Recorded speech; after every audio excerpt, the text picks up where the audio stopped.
योगेश कदम आपल्यासोबत आहे. आपण त्यांच्याशी बातचीत करणार आहोत. आज दोन्ही भावांचं मनोमिलन झालं आणि अधिकृत घोषणा झाली युतीची.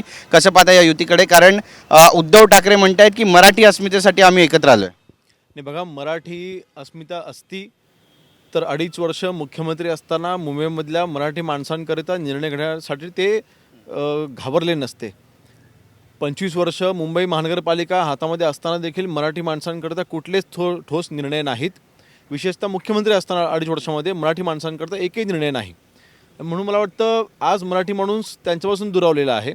तो पुन्हा जवळ कसा येईल? मग त्याला महाराष्ट्रापासून मुंबई तुटणार, महाराष्ट्रापासून मुंबई वेगळी होणार, मराठी माणसांवरती अन्याय होणार, मराठी माणसांकरता ही शेवटची निवडणूक आहे, असं मराठी माणसाला घाबरून त्याची मतं मिळवून घ्यायचा हा जो त्यांचा किळवाणा प्रयत्न आहे, ह्याच्यामध्ये ते यशस्वी होणार नाहीत.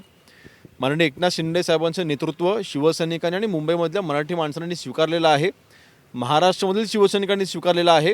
त्याचं जिवंत उदाहरण मागच्या नगरपंचायतच्या आता ज्या निवडणुका झाल्या त्या निवडणुकामध्ये देखील उभाटा आणि मनसे एकत्र आणि त्यांच्याविरुद्ध शिवसेना अशी लढत झाली. त्याचा परिणाम असा झाला, महाराष्ट्राच्या इतिहासामध्ये शिवसेनेला सर्वात जास्त नगराध्यक्ष यावेळेला आम्ही निवडून आणले. मला वाटतं हे फक्त निवडणुकीच्या तोंडावरती होत असलेलं राजकारणाने मराठी माणूस आता हुशार झालेला, त्याला सगळं कळतंय.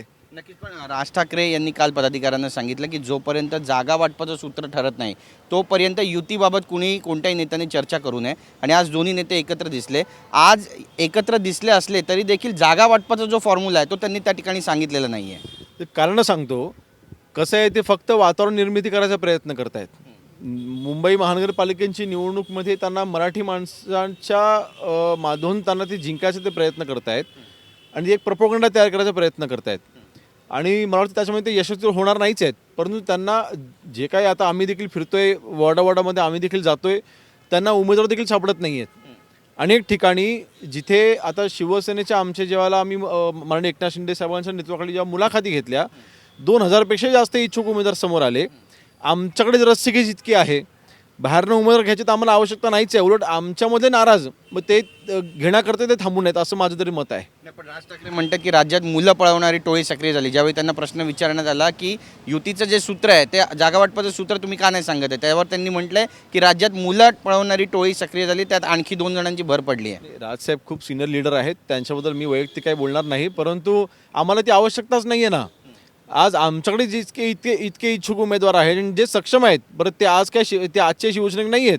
वंदनीय बाळासाहेबांसोबत काम केलेले शिवसैनिक देखील आमच्यासोबत आहेत.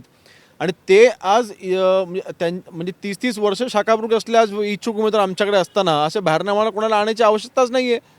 आज सेना भवनसमोर बॅनरबाजी करण्यात आली आहे. उत्तर भारतीय बटोगे तो पीटे जाओगे. यावर संदीप देशपांडे जे मनसेचे नेते ते म्हणतायत की नाही भी बटे तो भी पीटे जाओगे आणि दादागिरी फक्त मराठी माणसाची चालेल असं म्हणतात ते.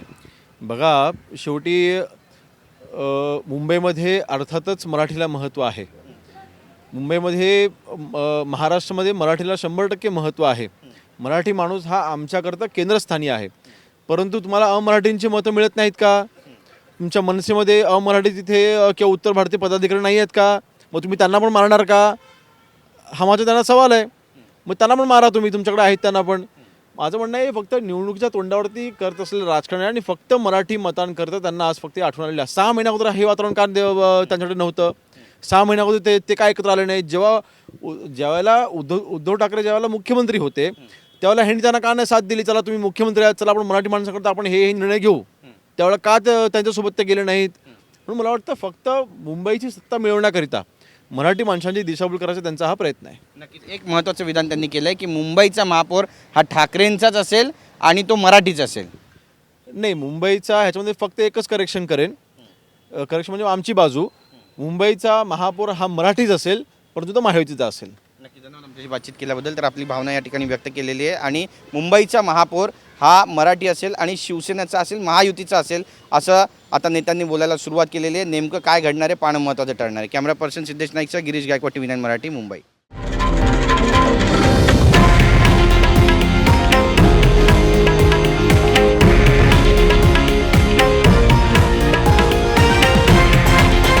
हे आहे देशातील नंबर 1 न्यूज नेटवर्क आणि आपण पाहत आहात TV9 मराठी, एकमेव.